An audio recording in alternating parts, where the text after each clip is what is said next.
श्रीगुरुभ्यो नमः। हरिः ओम्। सदाशिवसमारम्भां शङ्कराचार्यमध्यमाम् अस्मदाचार्यपर्यन्तां वन्दे गुरुपरम्परां। श्रुतिस्मृतिपुराणानाम् आलयं करुणालयं नमामि भगवत्पादं शङ्करं लोकशङ्करं। शङ्करं शङ्कराचार्यं केशवं बादरायणं सूत्रभाष्यकृतौ वन्दे भगवन्तौ पुनः पुनः। ईश्वरो गुरुरात्मेति मूर्तिभेदविभागिने व्योमवद्व्याप्तदेहाय दक्षिणामूर्तये नमः। ऋकारस्वन्धकारो वै ऋकारस्तन्निवर्तकः अन्धकारनिरोधित्वात् गुरुरित्यभिधीयते।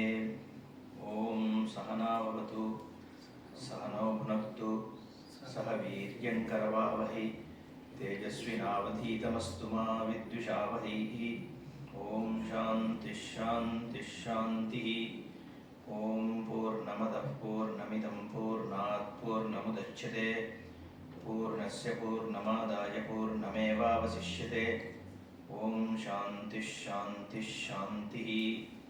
ओम ईशावास्यम् इदं सर्वं यत्किञ्च जगत्यां जगत्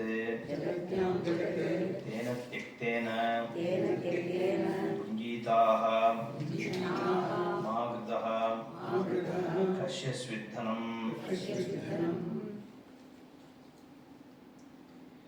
ஈஷா அப்படிங்கிற வார்த்தையை பார்த்தோம். ஈசன் அப்படின்னு தமிழில் சொல்கிறோமே, ஈசனால் அப்படிங்கிறது ஈஷா. ஈஷா ஈஷானா ஈஷ்டே.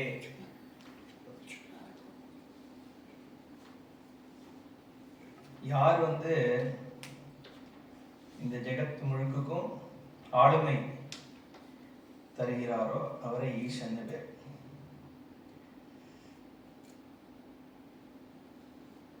அந்த ஈசன் அப்படிங்கிறத பரமேஸ்வரன் அப்படிங்கிற அர்த்தத்தில் நம்ம பார்த்தோம்.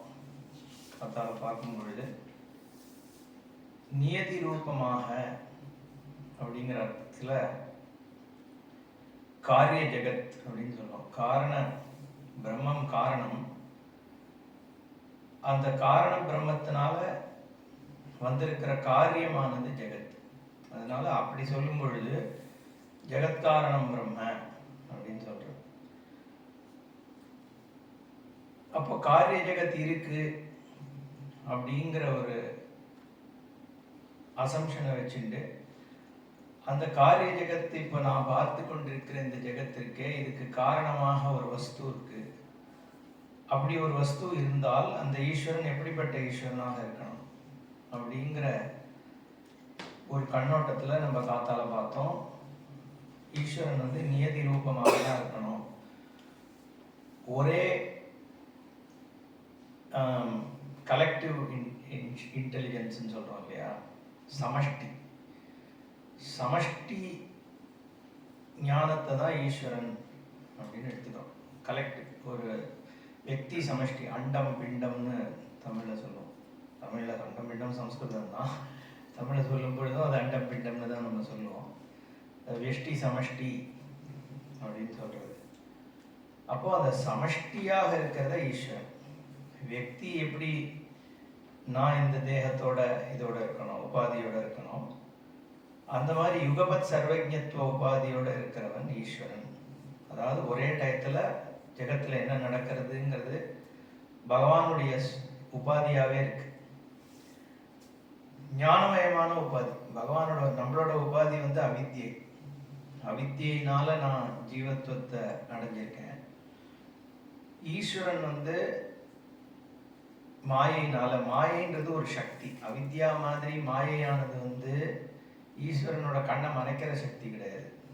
ஈஸ்வரன் அந்த யுகபத்தாக ஒரே இதில் என்ன நடக்கிறது அப்படிங்கிறதுனுடைய ஞானஸ்வரூபமாக இருக்கிறது ஈஸ்வர உபாதி. அப்போ அந்த ஈஸ்வர உபாதி திருஷ்டியாக நம்ம இந்த ஈஷாங்கிறத பார்த்தோம். பரமேஸ்வரன் அப்படிங்கிற அர்த்தத்தில். இப்போ இன்னொரு அர்த்தம் இது நம்ம காரிய ஜெகத்தினுடைய கண்ணோட்டத்தில் பார்த்தோம். இப்போ காரணஸ்வரூபமாக பாஷிகாரர் என்ன பண்றார், ஈஷிதா பரமேஸ்வரா பரமாத்மா சர்வஸ்ய. அந்த பரமேஸ்வரன் தான் பரம ஆத்மா. ஆத்மாங்கிற பதம் இருக்கே, அது வெவ்வேறு அர்த்தத்தில். ஆத்மானா நான் அர்த்தம் சாதாரணமாக எடுத்துக்கும்போது. அப்போ இந்த உடம்பையே நான் ஆத்மான்னு சொல்லலாம். ஏன்னா நானுங்கிறத இந்த உடம்ப கூட நான் சொல்றேன். சில இடத்துல மனசை நான் அப்படின்னு சொல்றேன். நான் கோபமாக இருக்கிறேன் அப்படின்னு சொன்னா அது உணர்வை சொல்றேன். அங்கேயும் ஆத்மா மனசை புத்திய எங்க வேணா என் ஆத்மா நிற்கும் போய். அதை தவிர ஒரு ஜீவாத்மா ஒரு தேகத்திலையும் இருக்கு அப்படின்னு சொல்லும் பொழுது அங்க பிரத்யேகாத்மா ஜீவாத்மாங்கிற இடத்துலயும் நம்ம ஆத்மா உபயோகப்படுத்துறோம். இது எல்லாத்தையும் தாண்டி பரமாத்மா அப்படின்னு சொல்லும் பொழுது எல்லா ஜீவாத்மா எல்லா வஸ்துக்களுக்கும் அந்தர்யாமியாக இருக்கக்கூடிய சுரூபத்தை பரமாத்மான்னு சொல்றோம். ஆத்மாங்கிறது இப்ப தேகத்திலேருந்து ஆரம்பிச்சு கடைசியா எங்க போய் நிக்குதோ, அசம்சாரியாக நிர்குணமாக எங்க நிக்கிறதோ அந்த நான பரமாத்மான்னு சொல்றோம். இப்ப நம்ம ஏற்கனவே காத்தால இன்னொரு விஷயம் பார்த்தோம். என்னன்னா, சில விஷயங்கள் நான் புத்தி பூர்வமா செய்யறேன், சில விஷயங்கள் என்னோட தேகத்திலேயே என் புத்தி இன்வால்வ் ஆகாமையே நடக்கிறது. நான் சொன்ன மாதிரி இந்த ஹார்ட் பீட்டா இருக்கட்டும், நம்மளோட லங் ஃபங்க்ஷனிங்கா இருக்கட்டும், சர்க்குலேட்டரி சிஸ்டம், இது எல்லாமே ஒரு கான்சியஸ் ஆர்டர் தேவதை பண்றதுன்னு நம்ம பார்த்தோம். அப்போ இது எல்லாமுமே ஒரு கான்சியஸ்னஸ் தான் பண்ணிட்டு இருக்கு இல்லையா? அப்போ என்னுடைய புத்திக்கு ஆதாரமாக ஒரு சைத்தன்யம் இருக்குன்றதை தவிர இந்த அத்தனை ஃபங்க்ஷனிங்க்கும் ஆதாரமாகவும் அதே கான்சியஸ்னஸ் தான் இருக்கு. அதே சைத்தன்யம் தான் என் தேகத்துல இருக்கிற எல்லா ஃபங்க்ஷன், ஜெகத்துல இருக்கிற எல்லா ஃபங்க்ஷனையும் நடத்திட்டு இருக்கு. அதுதான் அசம்சாரி ஆத்மா அப்படின்னு சொல்றோம். இந்த ஜீவாத்மாவை சம்சாரி ஆத்மான்னு சொல்றாரு பகவான். இதுல கீதையில சொல்லும் போது க்ஷேத்ரஜ்ஞம் ஜாபிமாம் வித்தி சர்வ க்ஷேத்ரேஷு பாரத சொல்லும்போது எல்லா க்ஷேத்திரம் எல்லா தேகத்திலையும் ஜீவ தேகத்திலையும் சொரூபமாக நான் தான் இருக்கேன் அப்படிங்கிறத தெரிஞ்சுக்கோ. அதுக்கு வியாக்கியானம் பண்ணும்போது சங்கரர் என்ன சொல்றார், அசம்சாரி ஆத்மாவாக இருக்கிறது பரமாத்மா, சம்சாரி ஆத்மாவாக இருக்கிறது ஜீவாத்மா. அப்ப சம்சாரித்துவமாகிய அவித்யா உபாதியோடு இருக்கக்கூடியதை ஜீவாத்மானும், அந்த சம்சாரித்துவம் கர்த்திருவம் போக்திருத்துவம் இல்லாம ஆதார ஸ்வரூபமா இருக்கிறத பரமேஸ்வரன் பரமாத்மா அப்படின்னு. ஈஸ்வரன் சொன்னா சிருஷ்டி வந்துடுறது.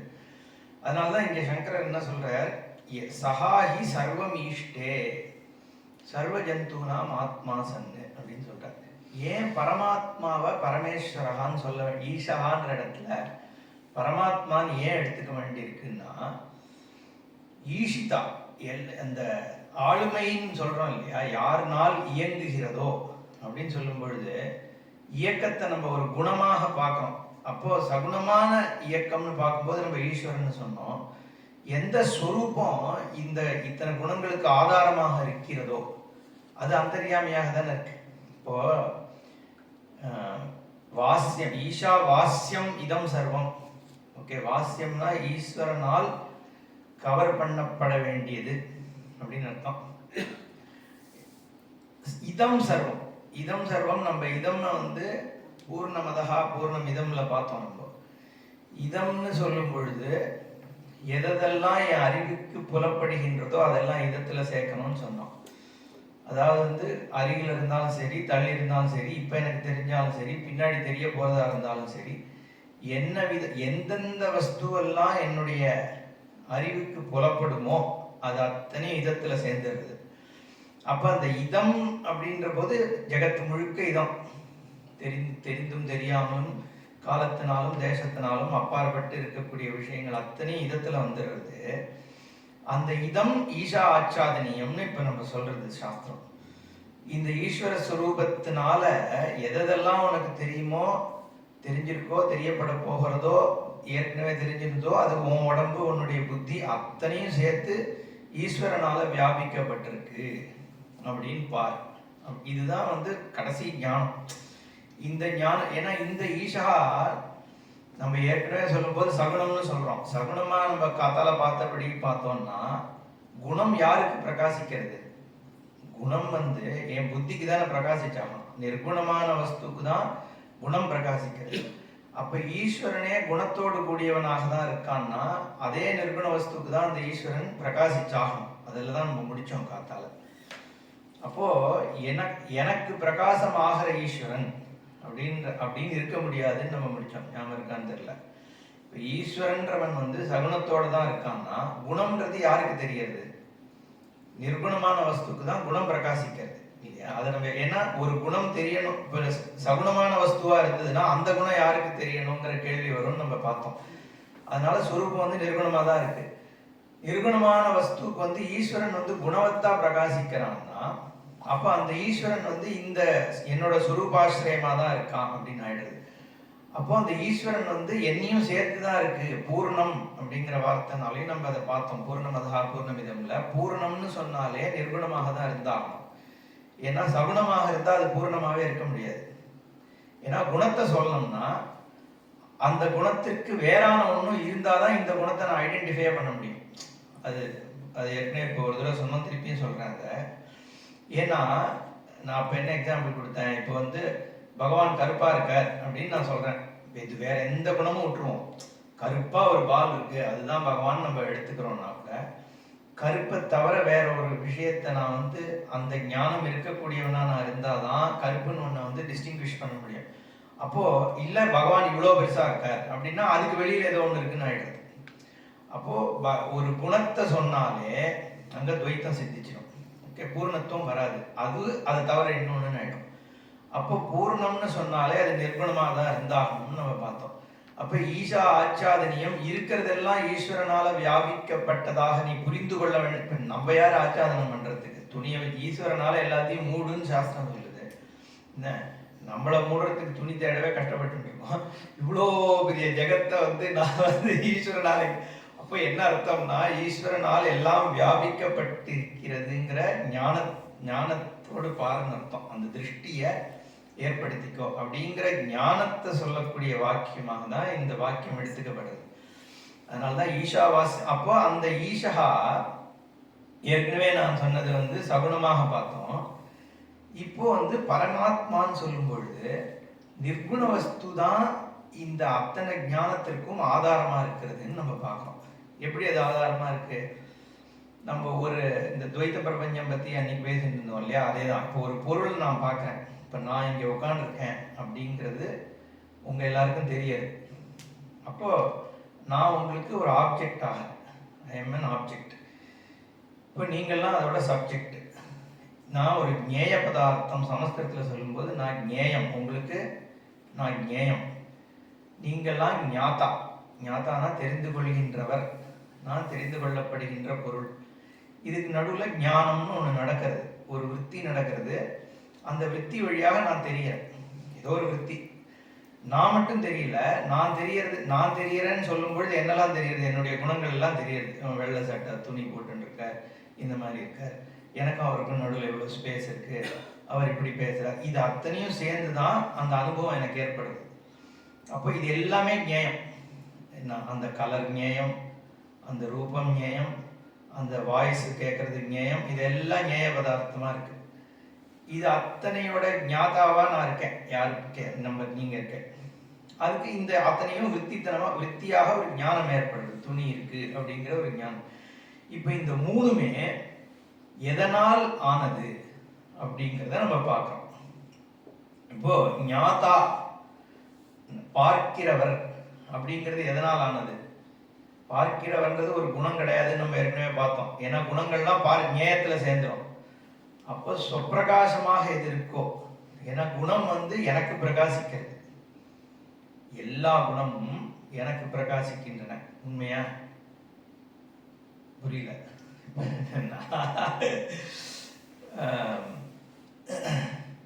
பாதி அனுபாத்தின்னு ரெண்டு விஷயம் சொல்றோம். இப்போ இந்த மைக் இருக்கு அப்படின்னு எதை வச்சு சொல்றேன்? Mic becomes evident to me. எனக்கு மைக்கு தெரியறதுனால மைக் இருக்குன்னு நான் சொல்றேன். அப்போ மைக் எனக்கு எவிடென்ட் ஆகுது.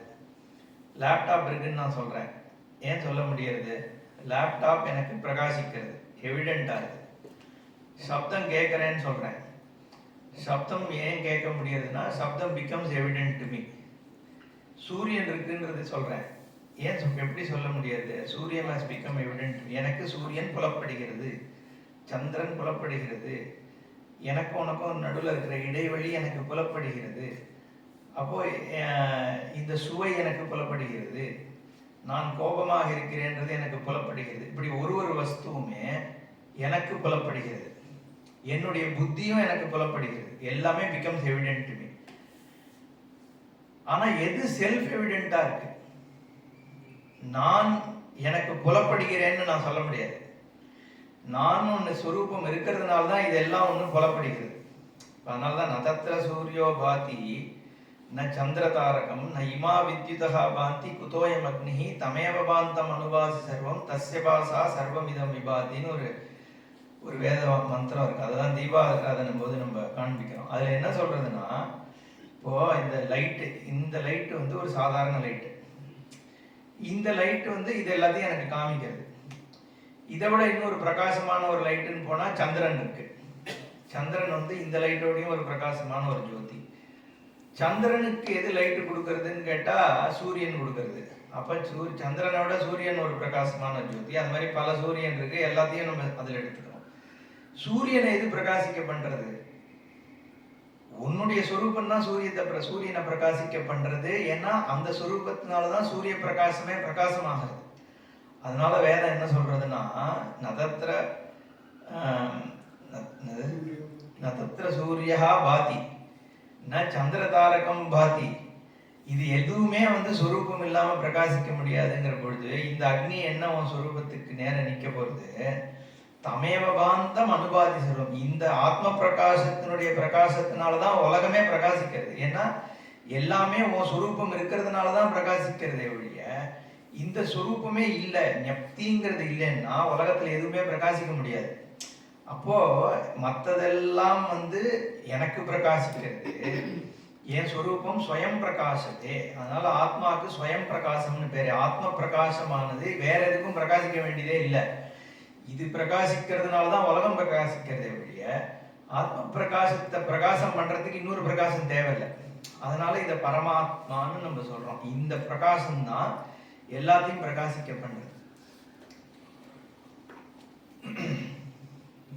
போன செக்ஷன்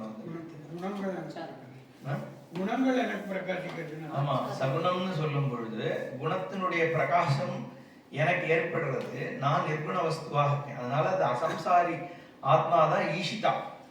ஏன் ஈஷிதான்னா, இந்த பிரகாசத்தினாலதான் ஜெகத் பிரகாசிக்கிறதுனால ஜெகத்தினுடைய ஆளுமை வந்து இந்த பிரகாசத்துக்கு தான் இருக்கு. அதற்கு எக்ஸிஸ்டன்ஸே என் சொரூபம் தான் கொடுக்கறது. அதனால்தான் அஸ்தித்வம் பானத்துவம் ரெண்டுத்தையும் கொடுக்கறது ஆத்மான்னு சொல்றான். இருக்கிறது இருக்கிறது இருக்கிறதுன்னு ஒரு பொருள்ல சொல்றேன்னா அந்த பொருள்ல இருக்கிறதுன்ற தன்மை இருக்கான்னு தேடிண்டே போனோம்னா இல்லை. ஏன்னா அது ஒரு காரியம், அது காரணத்திற்கு வேறாக அது இல்லை. நம்ம நிறைய தடவை பார்த்துட்டோம் இந்த 2 நாள்ல. துணினா யான்ன்றது காரணம் இல்லாமல் துணி இல்லை, யானுங்கிறது காட்டன்ற ஒரு காரணம் இல்லாமல் இப்படி போயிட்டே இருந்தோம்னா அந்த காரணத்துவம் கடைசியில சத்தால தான் வந்து நிக்கிறது. நான் அந்த டைமனுடைய காரணம் என்னன்னு பார்த்தோம். நம்ம மொமெண்ட் பிரசன்ட். பிரசன்ட்னு நம்ம எதை சொல்றோம்? நம்மளுடைய அவேர்னஸ் தான் பிரசன்ட், அது தவிர ஒரு பிரசன்ட் இல்லை. ஸ்பேஸும் அதே தான். ஸ்பேஸுங்கிறது வந்து ஒரு ஸ்பேன் இல்லையா? இதுக்கு ஸ்பேஸ்ன்னு சொல்ற. ஸ்பேஸுங்கிறது என்னன்னா ஒரு இதையும் கம்பைன் பண்ணி சூப்பர் இம்போஸ். எப்படி ஒரு டயத்துல வந்து ஒரு மைக்ரோ செகண்ட் மேல ஒரு ஸ்பேனை நம்ம வந்து சூப்பர் இம்போஸ் பண்றோமோ, எக்ஸிஸ்டன்ஸ் மேல ஸ்பேனை சூப்பர் இம்போஸ் பண்றோம். ஸ்பேஷியலையும் ஸ்பேஸுங்கிறதையும் அந்த பர்டிகுலர் ஒரு ஸ்பாட்லங்கிறத அவேர்னஸ்க்கு மேல ஒரு ஸ்ட்ரெச்சை வந்து சூப்பர் இம்போஸ் பண்றோம். எந்த ஒரு ஆப்ஜெக்ட் எடுத்துட்டாலும் அகைன் அதை ஸ்பிளிட் பண்ணிட்டே போனா அங்கேயும் ஈஸ்னஸ் தான் இருக்கு. அப்ப ஈஸ்னஸ் சத்தா பிரதானமாக இருக்கிறது சொரூபம் தான். ஏன்னா இது ஒரு விதமா நம்ம அந்த வெளியில இருக்கிற ஆப்ஜெக்டை பிரிச்சு பார்க்கறதுங்கிறது ஒண்ணு. இன்னொரு விதமாகவும் பார்க்கலாம். என்னன்னா, இப்ப நான் சொன்னேன் இந்த திரிபுட்டியை பத்தி சொன்னேன். ஞேயம் ஞாதா ஞானம் சொன்னேன். இப்ப ஞேயம் மட்டும்தான், ஞானம் மட்டும்தான் யாருன்னு பார்த்திருக்கோம். என்னுடைய சுரூபம் சித்துமா, அதான் அதுல இருந்தா அங்க போனேன். இப்பதான் ஞாபகம் வருது கனெக்ஷன். இப்போ இந்த ஞானம் ஞேயம் ஞாதா இந்த 3ல ஞாதாவாகிய என்னுடைய சுரூபம் செல்ஃப் ரிவீலிங்கா இருக்கு. அதுதான் நம்ம பார்த்தோம். ஸ்வயம் பிரகாசமாக இருக்கு. ஏன்னா எல்லாமே எனக்கு புலப்படுகின்றதுன்றதுனால என்னுடைய சுரூபமானது பியூர் ஞப்தி சுரூபம், வெறும் அவேர்னஸ் மட்டும்தான் நான். மற்றதெல்லாம் எனக்கு தெரியாது. என்னுடைய மைண்டு அந்த அவேர்னஸால லைட் அப் ஆகிறது தான் மைண்டு, அவேர்னஸ்னால லைட் அப் ஆகிறது தான் எமோஷன், அவேர்னஸ்னால லைட் அப் ஆகிறது தான் எல்லா வித்திகள். ஸோ அப்போ நான்றது அந்த அவேர்னஸ்ன்றது நமக்கு தெரிஞ்சிடுது. அடுத்தது என்னன்னா, இப்போ என்ன பார்க்குறேங்கிற அந்த வித்தி இருக்கே, நாலெட்ஜ். நாலெட்ஜ் எங்கே நடக்குது? நாலெட்ஜுங்கிறது என்ன? ஒரு ப்ராசஸ் ஆஃப் சேஞ்ச் தானே. இப்போ நான் இருக்கிறேன், அவர் இருக்கார் அப்படின்னு என்ன பார்க்குறோம். என்னை பார்க்கும் பொழுது என்னன்னா ஒரு விருத்தி ஏற்படுறது. இதுக்கு முன்னாடி செவுரு பார்த்தேன், செவத்துக்கு அப்புறம் ஆளை பார்க்குறேன், ஆளுக்கு அப்புறம் சூரியனை பார்க்குறேன். இப்போ ஒரு இடத்துலையும் ஆப்ஜெக்ட்ஸ் மாறிண்டே இருக்கு. அந்தந்த ஆப்ஜெக்ட் பற்றிய விருத்தி வந்துட்டே இருக்கு இல்லையா? இப்போ நான் வந்து வால் கான்ஷியஸாக இருக்கேன், அடுத்தது லேப்டாப் கான்ஷியஸ் ஆகிறேன், அப்புறம் புக் கான்ஷியஸாக மாறுறேன். இப்போ இதெல்லாம் என்ன? புக்குங்கிறது ஒரு வித்தி, புக்கினுடைய நாலேஜ் எனக்கு புத்தியில் நடக்கிறது, அப்புறம் லேப்டாப் நாலேஜ் நடக்கிறது. இது ஒன்றும் தனித்தனியாக நடக்கல, எல்லாம் காம்பினேஷன்லேயும் நடக்கும். நம்ம எக்ஸாம்பிளுக்காக எடுத்துக்கிறோம். ஏன்னா நீ புக்கை பார்க்கும்போதே பல விஷயத்தையும் சேர்த்தும் பார்க்குறேன். பட் ஒரு வித்தியாக போகிறது தான் அந்த நாலேஜுங்கிறது. ஒரு ஞானம் ஏற்படுதுன்னா ஒரு வித்தி நடக்கிறதுங்க. அந்த வித்திங்கிறது என்ன? தண்ணி மேல இருக்கிற ஒரு அலை மாதிரி தானே ஒரு வித்தி. எங்க நடக்கிறது அந்த வித்தி? அதுவும் சைதன்யத்துல தான் நடக்கிறது. அதே கான்சியஸ்னஸ்ல, அவேர்னஸ்ல ஏற்படக்கூடிய ஒரு சேஞ்ச் தான் வித்திங்கிறது. அது புரிஞ்சுட்டா? அப்போ ஞாதாவும் ஞானம்தான், அந்த ப்ராசஸ் ஆஃப் நாலேஜ் இருக்கே அதுவும் ஞானம் தான். இப்போ ஆப்ஜெக்ட் ஆஃப் நாலேஜுக்கு போவோம். இப்போ லேப்டாப்புங்கிறது ஆப்ஜெக்ட் ஆஃப் நாலேஜ், அதாவது என்னுடைய அறிவுக்கு புலப்படுகின்ற பொருள், அதுதான் ஆப்ஜெக்ட். இப்போ நான்றது உங்க அறிவுக்கு புலப்படுகின்ற ஒரு பொருள். இந்த அறிவுக்கு புலப்படுகின்ற பொருள்கள்லாம் இருக்கே, அது அந்த அறிவாகிய விற்த்திக்கு அப்பாற்பட்டிருக்கா, அந்த விற்த்தியை ஆசிரியச்சிருக்கா? அதுதான் கேள்வி. அதாவது வந்து ஒரு விருத்தி ஏற்படுறது, வெளியில ஒரு ஆப்ஜெக்ட் இருக்குன்ற மாதிரி நம்ம பார்க்குறோம். வெளியில லேப்டாப் இருக்கு, அந்த வெளியில இருக்கிற லேப்டாப்பை வந்து என் மைண்டில் இருக்கிற விருத்தினால நான் தெரிஞ்சுக்கிறேன் அப்படிங்கிறது நம்ம சாமான்யமா நம்ம பார்க்குற விதம். பட் இங்க கேள்வி நம்ம வேற மாதிரி என்ன பார்க்குறோம்னா, லேப்டாப் இருக்குன்னு சொல்றதுக்கு எது ஆதாரம்? லேப்டாப் பற்றிய விருத்தி தான் ஆதாரம். லேப்டாப்புக்கும் எனக்கும் நடுவில் இப்போ ஒரு ஸ்பேஸ் இருக்கு, வெளி இருக்குன்னு சொல்றதுக்கு எது ஆதாரம்? அந்த வெளியே பற்றிய ஒரு விருத்தி தான் ஆதாரமா இருக்கு. அந்த லேப்டாப் வந்து எனக்கு புலப்படுகின்றதுனால தான் லேப்டாப் இருக்குன்றதையும் நம்ம பார்த்தோம். அப்போ இந்த எந்த ஆப்ஜெக்ட் எடுத்துட்டாலும் அந்த ஆப்ஜெக்ட் வந்து அந்த ஆப்ஜெக்ட் விருத்தியிலேருந்து அப்பாற்பட்டு இல்லை அப்படிங்கிறது தெரியுது. ஸோ ஒரு ஆப்ஜெக்ட் ஞானம் எப்போ ஏற்படும்னா, ஆப்ஜெக்ட் விருத்தியும் போது தான் ஏற்படுறதுனால தான் ஏற்படும். இன்ஃபேக்ட் அந்த ஆப்ஜெக்ட் விருத்திக்கு அப்பாற்பட்ட ஒரு ஆப்ஜெக்டே இல்லை அப்படிங்கிறதுனால ஆப்ஜெக்ட்டுமே விருத்தியாசிரியமா இருக்கிறதுனால அதுவுமே ஞப்தி தான். ஸோ சப்ஜெக்டும் விருத்தி ஞானம், அந்த நாலெட்ஜுன்றதும் ஞானம், ஆப்ஜெக்ட் ஆஃப் நாலெட்ஜுன்றதுமே ஞானம் தான். இந்த ஞானத்து மேல ஏற்படக்கூடிய மாறுதல்கள் தான் உனக்கு வேர்ல்டா தெரிஞ்சுட்டு இருக்கு. அதனாலதான் இந்த என்டையர் எக்ஸ்பீரியன்ஸையும் சித் சபா அப்படின்னு சொல்றோம். சிதம்பரத்துல வந்து பகவானுடைய சொரூபம் எப்படி இருக்குன்னா சித் சபாவா இருக்கு. சபானா ஒரு டான்ஸ், ஒரு ஸ்டேஜ். அந்த ஸ்டேஜ் எதனால் ஆனது? இந்த சித்துனாலே ஆனது. இந்த கான்சியஸ்னஸே ஒரு ஸ்டேஜ் ஆகி, த டவோ ஆஃப் பிசிக்ஸ்னு ஒரு புக் இருக்கு, ஃப்ரிட்ஸ் ஆஃப் கேப்ரான்னு ஒருத்தன் ஒரு 35 வருஷம் முன்னாடி எழுதினது. அதுல இந்த டான்ஸ் ஆஃப் சிவா அப்படின்னு ஒரு ஒரு ஒரு சாப்டர். அதில் அவன் தான் சொல்றான், பீச்சில் உட்கார்ந்து இருக்கும்போது எனக்கு வந்து every thing appeared as dance of Shiva. ஏன்னா ஒரு கான்சியஸ்னஸ்னுடைய தாண்டவமாக தான் எல்லாமே தெரியுது. ஏன்னா எந்த ஆப்ஜெக்ட்லேருந்துமே கான்சியஸ்னஸை பிரிக்க முடியாது. இப்போ இந்த மெயின் கேள்வி இதில் எல்லாருக்கும் என்ன வரும்னா, வெளியில ஒரு ஆப்ஜெக்ட் இருந்து எனக்கு அது வந்து விருத்தினால தெரியறதா, இல்லை நம்ம சொல்ற மாதிரி விருத்தி தான் ஆப்ஜெக்டேவா அப்படிங்கிறதான கேள்வி. ஸோ நம்ம இந்த சத்தியம் மித்தியா சொல்றதுக்கு நம்ம இந்த பாயிண்ட்டை ப்ரூவ் பண்ணாதான் ஜெகத் முழுக்க. ஏன்னா நான் வந்து சைதன்யம் தான் அப்படிங்கிறது வந்து ரொம்ப ஈஸியாக சொல்லிடலாம். ஏன்னா எதெல்லாம் எனக்கு தெரியுதோ அதெல்லாம் நீக்கிட்டோம்னா மீதி இருக்கிறது சாட்சியாகிய அந்த சைதன்யம் மட்டும்தான். புத்தி வந்து வெறும் வித்தியாத்மகமா இருக்கிறது தான்றதும் ஓரளவுக்கு யோசிச்சோம்னா புரிஞ்சிடும்.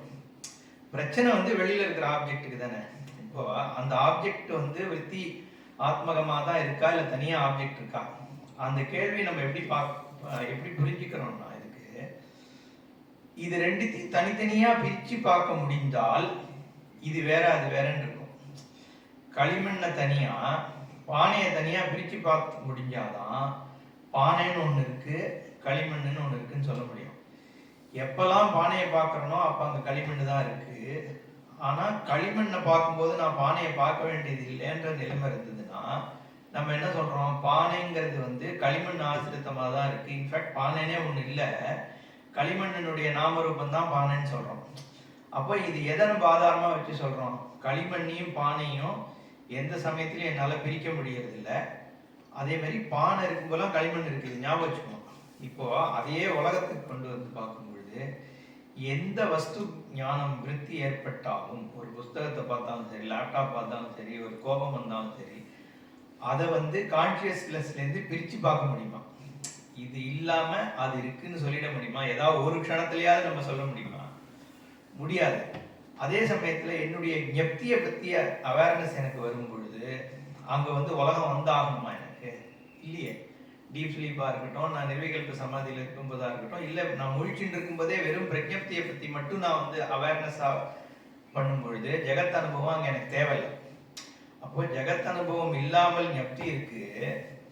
ஜெகத் அனுபவம் எது ஏற்பட்டாலும் அங்க வந்து ஞப்தி இருந்துதான் ஆகணும். அப்படிங்கிற பொழுது ஜெகத் வந்து இந்த ஞப்தி ஆத்மகமாக தான் இருக்கு அப்படிங்கிறது தான் அந்த கன்க்ளூஷன். புரியுதா? அதனால இப்போ இந்த வஸ்து, இப்போ இந்த ஒரு திரிபுட்டி எடுத்துட்டோம் நம்ம, ஒரு ஞேயம், ஒரு ஞாதா, அதுல இருக்கிற ஞானம், இதே தான் அப்ளைஸ் டு எவ்ரிதிங்.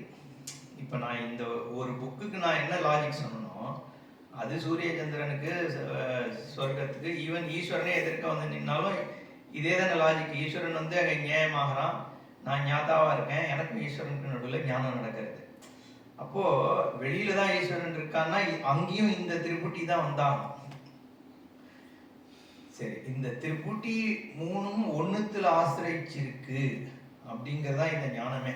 ஆக்சுவலி சர்வாத்ம பாவம் நம்ம சொல்றோம்ல, சர்வாத்மானா இத்தனை விஷயம் இருக்கு, அது ஒவ்வொன்றுத்தையும் பகவான் இருக்கானான்னு பாருங்கிறதுலாம் ஐடியா என்னன்னா, ஒரு சப்ஜெக்ட் ஆப்ஜெக்டுக்குள்ள வேக்கன்ல இன்னைக்கு இந்த கேள்வி வந்தது இல்லையா, எல்லாத்துலேயும் துவைத்தம் தான் தெரியறது, எங்க வந்து அத்வைதம் இருக்குன்னு. இப்போ அத்வைத சித்தி ஏற்படணும்னா என்னன்னா, ஏதாவது ஒரு ஆப்ஜெக்டுக்கும் சப்ஜெக்ட் ஆகிய எனக்கும் நடுவில் பேதம் இருக்கா. ஒரு ஆப்ஜெக்ட், அந்த ஒரு ஆப்ஜெக்ட்ல அது ரிசால்வ் ஆயிடுச்சுன்னா அது ஜெகத்னுக்கு ரிசால்வ் ஆயிடுச்சுன்னு அர்த்தம். அப்படிதான், அதாவது இந்த அத்வைத ஞானம்ங்கிறது வந்து சப்ஜெக்ட் ஆப்ஜெக்ட் டியூவாலிட்டியை வந்து ஃபால்சிஃபை பண்றது, இது அன்ரியல் அப்படின்னு காண்பிக்கிறது தான் அத்வைத ஞானம். ஸோ நம்ம எல்லா இடத்துலையும் போய் ஆத்மா தான் இருக்குன்னு தெரிஞ்சுக்கணும்னு கிடையாது. ஒரு சப்ஜெக்ட் ஆப்ஜெக்ட் வந்து இல்லை, அதனுடைய ஆதாரமா இருக்கிறது நம்மளுடைய சொரூபம் தான். அப்போ அந்த சொரூபம் தான் எல்லாத்தையும் வியாபிச்சிருக்குன்னு புரியுது. வியாபனம்னா என்னங்க, நம்ம ஏற்கனவே என்ன சொன்னோம், டைம் வந்து ஆத்மாவால வியாபிக்கப்பட்டிருக்குன்னா என்ன அர்த்தம், டைம்னுடைய எக்ஸிஸ்டன்ஸுக்கு ஆதாரமா இருக்கிறது என் சொரூபம் தான் அர்த்தம். என் சொரூபத்தினால தான் டைமே இருக்கு. அப்படிங்கிற பொழுது டைம் என் சொரூபத்தினால வியாபிக்கப்பட்டிருக்கு. என் சொரூபத்தினால தான் ஸ்பேஸே இருக்கு அப்படின்னா ஸ்பேஸ் என் சொரூபத்தினால வியாபிக்கப்பட்டிருக்கு. என் சொரூபத்தினால தான் இந்த ஜெகத் அனுபவமே இருக்கு அப்படின்னு சொல்லும் பொழுது இந்த ஜெகத்து என் சொரூபத்தினால வியாபிக்கப்பட்டிருக்கு. அப்போ அந்த வியாபகத்துவம் ஆத்மா. இப்ப அதனாலதான் வந்து இங்க வந்து ஈஷாவாஸ்யம்னு சொல்லும் பொழுது ஏற்கனவே வெளியில ஒரு ஈஸ்வரன் இருந்து நியதி ரூபமாக பண்ணிட்டு இருக்கான்ற மாதிரி பார்த்ததுல இருந்து ஷிஃப்ட் பண்ணி என்னுடைய சொரூபமாக இந்த ஜெகத் வியாபிக்கப்படுறது. ஏன்னா என்ன ஆசிரியிச்சு தான் இந்த ஜெகத் அனுபவமே இருக்கு. அனுபவம் இல்லாமல் ஜெகத்தினுடைய எக்ஸிஸ்டன்ஸ் சொல்ல முடியாது இல்லையா. ஒரு ஒரு ஒரு ஞானம் வந்து இதை அனுபவிக்கும் பொழுதுதான் உலகம் இருக்கிறதுனே நம்ம சொல்ல முடியும். ஒரு புத்திக்கு வந்து பிரகாசமானாதான் ஜெகத்தே. அப்ப ஜெகத்தினுடைய ஈஸ்னஸ் எங்கேருந்து வருது, நம்ம சொரூபத்திலேருந்து தான் வருது. அதுதான் இந்த சித்தாந்தம். திருப்பி திருப்பி கேட்போம், ஒரே கிளாஸ்ல புரிஞ்சிடாது. பட் இந்த ஈஷாவாஸ்யம்ங்கிறத நம்ம இப்படி புரிஞ்சுக்கணும். அதனாலதான் சங்கரர் என்ன சொல்றார், சர்வமீஷ்டே சர்வ ஜந்தூனாம் ஆத்மாசன்னு பிரத்யேகாத்மதையா, ஒரு ஜந்துவுக்கும் ஆத்மாவாக. இதே மாதிரி இதுல வந்து பகவத்கீதையிலையும் எல்லாவற்றுக்கும் ஆத்மாவாகன்னு ஒரு வாக்கியம் வரும் 2வது அத்தியாயத்திலே. ஏதோ அதுக்கு சங்கரர் என்ன சொல்லுவார், இந்த எல்லாவற்றிற்கும்ங்கிறது வந்து உபாதி பேதம் தானே ஒழிய வஸ்து பேதம் கிடையாது. எல்லாம்னா துவைத்தம் ஆயிடுது. அப்போ எல்லா ஆத்மாவுக்கும் பிரத்யேக ஆத்மானா எல்லாம்னு எனக்கு தெரியறது. எல்லாம்ன்ற ஞானம் எந்த ஆத்மாவுக்கு பிரகாசிக்கிறதோ அந்த ஆத்மா எல்லாத்தையும் வியாபிச்சு தானே இருக்கு. இப்போ நானாத்வ ஜெகத் இருக்கு, நம்ம எல்லாத்துக்குள்ளேயும் ஆத்மா இருக்குன்னா நம்ம என்ன எடுத்துக்கணும், ஒருத்தருக்குள்ளேயும் ஆத்மா இருக்குன்னு எடுத்துட்டோம்னா அப்ப இத்தனை தனித்தனி உபாதி இருக்கு. ஒவ்வொரு உபாதிக்குள்ளேயும் ஒரு ஆத்மா உட்காந்துருக்கு. நம்ம துவைத்தி அப்படிதானே எடுத்துக்கலாம். ஸோ அங்கங்க ஒரு ஜீவாத்மா இருக்கு, அது எல்லாத்துக்கும் உள்ள ஒரு கலெக்டிவா புரிஞ்சுக்கிற மாதிரி அங்கங்க ஒரு கிருஷ்ணர் உட்காந்துருக்கார். அந்த மாதிரி அவளோட சித்தாந்தம் போறது. இப்போ அதுதான் துவைத்தம். இப்போ எல்லாத்துலயும் தனித்தனியா ஆத்மா உட்காந்துருக்குன்னா அப்ப எல்லாத்துக்குள்ள ஒரு ஆத்மா இருக்கு, அத்தனை உபாதிகள் இருக்கு, அத்தனை தேகம் இருக்கு, அத்தனை அனுபவம் நடந்துட்டு இருக்கு. அப்ப துவைத்தம் வந்துருது. இங்க எல்லாத்துக்குள்ளயும் ஆத்மா இருக்குன்னா என்ன அர்த்தம்னா, எல்லாம்ங்கிறதே ஒரு ஞப்திக்கு புலப்படுகின்ற ஒரு விஷயம் தான். அந்த நானாத்வம்ன்றதே ஒரு அனுபவம் தானே. நான் பலவாக இருக்கின்ற உலகம் அப்படின்னு நான் சொல்றேன். உலகத்துல லட்சக்கணக்கான ஜீவராசி இருக்குன்ற ஒரு ஸ்டேட்மெண்ட் நான் சொல்றேன்னா, லட்சக்கணக்கான ஜீவராசிகள் இருக்கின்றனங்கிற ஒரு அனுபவம் எனக்கு ஏற்படுது. அதுதான் அதனுடைய உண்மை இல்லையா? அப்போ அந்த அனுபவம்ன்றது எது ஆதாரமா இருக்கு?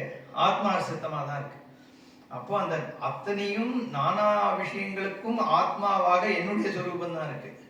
அப்போ பல இருக்கு, அதுக்குள்ளெல்லாம் ஒரு ஆத்மா உட்காந்துருக்குன்னு அர்த்தம் கிடையாது. பலன்ற அனுபவம் இருக்கு, அந்த அனுபவத்தை ஆத்மா தான் தாங்கிறது.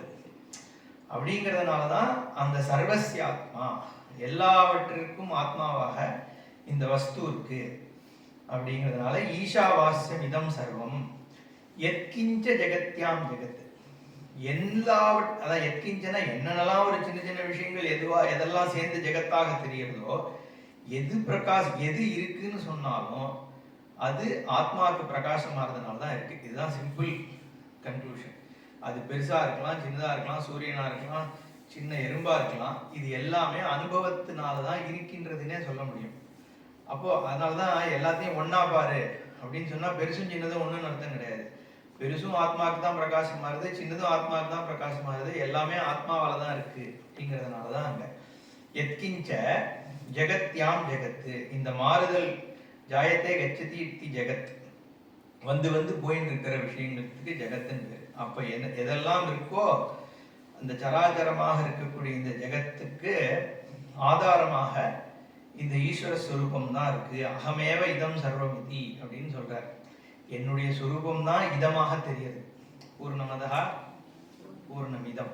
ஓகே, அதகாங்கிறது ஆத்மவஸ்து, இதம்ங்கிறது எனக்கு எதெல்லாம் பிரத்யட்சமா இருக்கோ அதெல்லாம் அந்த பரமார்த்த சத்திய ரூபேன அது வியாபிக்கிறது. பரமார்த்த சத்தியம் அதுதான் பரமார்த்த சத்தியம்.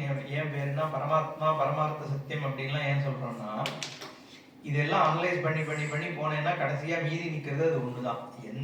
ஏன்னா நான் திருப்பியும் அதுக்கே தான் வரணும். எந்த ஒரு விஷயத்தை பார்த்தாலும் சரி, எந்த ஒரு எக்ஸ்பீரியன்ஸா இருந்தாலும் சரி, எந்த ஒரு எமோஷனா இருந்தாலும் சரி, இக்னரன்ஸா இருந்தாலும் சரி, எதுல ஆசிரித்தமா இருக்குன்னு பார்த்தேன்னா திருப்பி ஞப்தியில தான் நிக்கிறது. அதனாலதான் அது பரமார்த்த சத்தியம்னு பேரு. அதுக்கு மேலான ஒரு சத்தியம் இல்லை. இப்ப அதையும் தாண்டி அதனாலதான் சாட்சிக்கு எது சாட்சியா இருக்கோ அதுக்கு ஒரு சாட்சி இருக்கா. அனீஸ்வரகான்னு சொன்னார் ஜெய்சங்கர்ஜி. அதேதான், ஈஸ்வரனுக்கு ஈஸ்வரன் இருக்கானா அப்படின்னு கேட்டேன்னா, இந்த ஆத்ம வஸ்துக்கு ஆத்மாவா ஒண்ணு இருக்கா இல்லையா? எது எல்லாத்துக்கும் ஆதாரமா நிர்குணமா இருக்கோ, நிர்குணத்தை எப்படி இன்னொன்னு சாட்சிக்க முடியும்? குணத்தை தானே நீ சாட்சிப்ப. அப்ப சர்வ சாட்சியா இருக்கிற வஸ்துக்கு இன்னொரு சாட்சி கிடையாது. அதனாலதான் சிவபெருமானுக்கு அப்பா இல்லை அப்படின்னு, பெற்ற தந்தை தான் இருந்தால் உனக்கு உலகத்தில் உமக்கு இந்த தாழ்வு எல்லாம் பாட்டு இருக்கும் இல்லையா? அது ஏன்னா ஈஸ்வரனுக்கு ஏது அப்பா? ஏன்னா ஈஸ்வரனாலதான் ஜெகத்தே. அதனால்தான் ஜெகத பிதரோ, எல்லா சிருஷ்டிக்கு ஆதாரமா இருக்கிறது ஈஸ்வரன் தான். பித்தரவன் சொல்றமே ஒழிய அம்பாலும் ஈஸ்வரன்டே வந்தவ தானே. ஸோ அதனால அர்த்தம் சொல்றதுனால ஜெகத பித்தரவன் நம்ம சொல்றோம். அப்ப ஈஸ்வரனுக்கு ஈஸ்வரன் இல்லை. அதனாலதான் அது பரமார்த்த சத்தியம், பரமார்த்த ஸ்வரூபம். நீ என்னதான் விசாரம் பண்ணாலும் இதை தாண்டி ஒண்ணுத்த நம்ம போக முடியாது. அதனாலதான் இது ஒண்ணுதான் பூர்ண ஞானம்னு அந்த கிளாஸ்ல சொன்னார் இல்லையா? மற்ற விஷயம் நம்ம அப்சர்வ் பண்ற விஷயங்கள் இருக்கே, எனக்கு ஆப்ஜெக்ட் ஆகிற விஷயங்கள் ஒரு நிர்ணயம் பண்ண முடியாமவே இருக்கும். அதனாலதான் இந்த மாயையினுடைய காரியம் இன்னதுன்னு எஸ்டாப்ளிஷ் ஆகாது அப்படிங்கிறதான். எந்த ஒரு ஞானம் எடுத்துட்டாலும் லௌகிக ஞானம் அது ரிசர்ச் போயிட்டே தான் இருக்கும். இல்லையா? ஃபைனல் வேர்டு எதுலையுமே இல்லை. ஐன்ஸ்டீனியன் தியரியும் மாறுறது, நியூட்டனியன் தியரி எல்லாமே மாறிட்டு தானே இருக்குது. ஒரு லெவலில் ட்ரூத்து, அதுக்கப்புறம் இன்னும் போகிறது, இன்னும் ரிசர்ச் போகிறது. அதனால தான் வந்து இந்த சினிமாவில் பார்த்தா இந்த திருவிளையாடல் படத்தில் சிவாஜி வந்து பார்வதியை பிடிக்க போவான், இங்கேருந்து அங்கேருந்து மறைஞ்சு போயிட்டு இருப்பான். ஏன்னா நீ வந்து ஒரு புடிமானத்துக்கே வராது உலக அனுபவம். ஏன்னா அந்த மாயையினுடைய நேச்சரே அப்படிதான். எந்த ஒரு விஷயத்தை எடுத்தாலும் அந்த விஷயத்துல வந்து இதுதான் அப்படின்ற நிர்ணயம் பண்ணவே கூடாது. அதனாலதான் ரிசர்ச் எல்லாத்துலயும் கண்டினியூ ஆகிட்டே இருக்கு. முதல்ல அவர் சொன்ன மாதிரி அந்த ஐலேருந்து ஆரம்பிச்சு ரெட்டினா ரிசர்ச், அப்புறம் அதுக்குள்ள ரிசர்ச் பண்ண தோண்ட வந்துட்டே இருக்கும். ஏன்னா அது அதனுடைய இயல்பு அதுதான். You ask one more question, you won't have ஆன்சர்னு சொல்லுவார் சாமிஜி. ஏன்னா ரோஸ் ஏன் ரோஸ் கலர்ல இருக்கு அப்படின்னா நீ ஒரு கெமிக்கல் பேர் சொல்லலாம். அந்த கெமிக்கல் தான் இந்த பூல ஏன் இருக்கணும் அப்படின்னு கேட்டேன்னா அதுக்கும் ஒரு பதில் சொல்லலாம். அதுக்கு அடுத்ததான் இன்னொரு கொஸ்டின் கேட்டேன்னா உனக்கு பதில் தெரியாது. 3 கொஸ்டின், ஒருத்தர் 2 கொஸ்டின் பதில் சொல்ல முடியும், இன்னொரு விஷயத்துல 3 சொல்ல முடியும். அடுத்தது ஒரு இப்போ இந்த இடத்துல மழை இல்லை, ஏன் இல்லை? மேகம் இல்லை, மழை இல்லை. இங்க மட்டும் ஏன் மேகம் இல்லை? அப்போ இங்க இருக்கிற வந்து என்விரான்மெண்டல் சிச்சுவேஷன் இந்த மாதிரி. அப்போ இந்த இடத்துல மட்டும் ஏன் என்விரான்மெண்டல் சிச்சுவேஷன் இந்த மாதிரி? பதில் கிடையாது. ஸோ நீ தேட தேட தேட அதை உன்னை விட்டு பிரிஞ்சு போயிட்டே தான் இருக்கும். அது மாதிரி தான் இருக்கு இந்த உலகத்தினுடைய இது. ஆனா வஸ்து மட்டும் இது எல்லாத்துக்கும் ஆதாரமா இருக்கிற ஸ்வரூபம் வந்து இதுதான்ற ஞானம் வந்ததுக்கு அப்புறம் அந்த ஞானம் மட்டும் அன்ஷேக்கன் ஞானம். ஏன்னா அது வந்து அது நிர்குணமாக இருக்கிறதுனால அங்க வந்து நீ அது செல்ஃப் எஃபல்ஜென்ட், செல்ஃப் எவிடென்ட். அது வந்து சாட்சியாக இருந்துட்டு அது எதுலையும் டிபெண்டே இல்லை. அந்த ஒரு ஞானம் மட்டும்தான் ஃபைனல் வேர்டு இருக்குன்னு சொல்லுவார் சாமி. ஸோ அப்பேற்பட்ட அதனால அதுக்கு பரமார்த்த சத்தியம்னு பேர். அதுக்காக சொல்ல வந்தேன். பரமார்த்த சத்திய ரூபேன அனிருத்தமிதம் சர்வம் ஜராஜரம் ஆச்சாதனியம் அப்படின்றதான் இந்த இதுக்கான அர்த்தம். இந்த எனக்கு வெளியாக தெரியக்கூடியன்ற விஷயங்கள் இருக்கே, அது வந்து எல்லாமே பிரம்மவஸ்துவனால வியாபிக்கப்பட்டிருக்குன்ற ஞானத்தை அடைய வேண்டும்ங்கிறது தான். அந்த ஞானம் அப்படி பார் அப்படின்னு சொல்றது வேதம். என்ன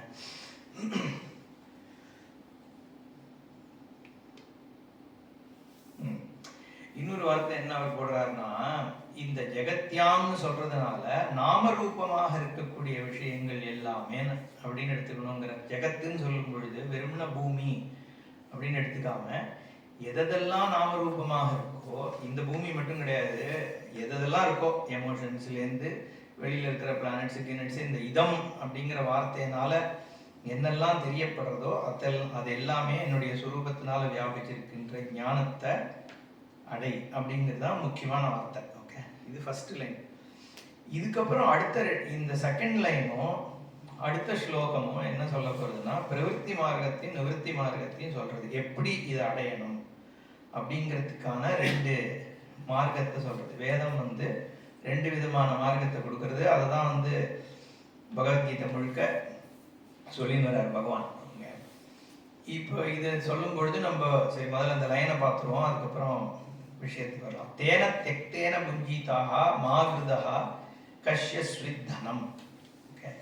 தியாகத்தினால் என்ன உன்னுடைய இந்த 3 ஏஷனாத்ரயம்னு சொன்னோம் இல்லையா? வித்தேஷனா, புத்திரேஷனா, இந்த மாதிரி 3 விதமான உன்னுடைய வாண்ட்ஸ் இருக்கே, இதை தியாகம் பண்ணுவதால் நீ வந்து புஞ்சீதாக மாகிருதா.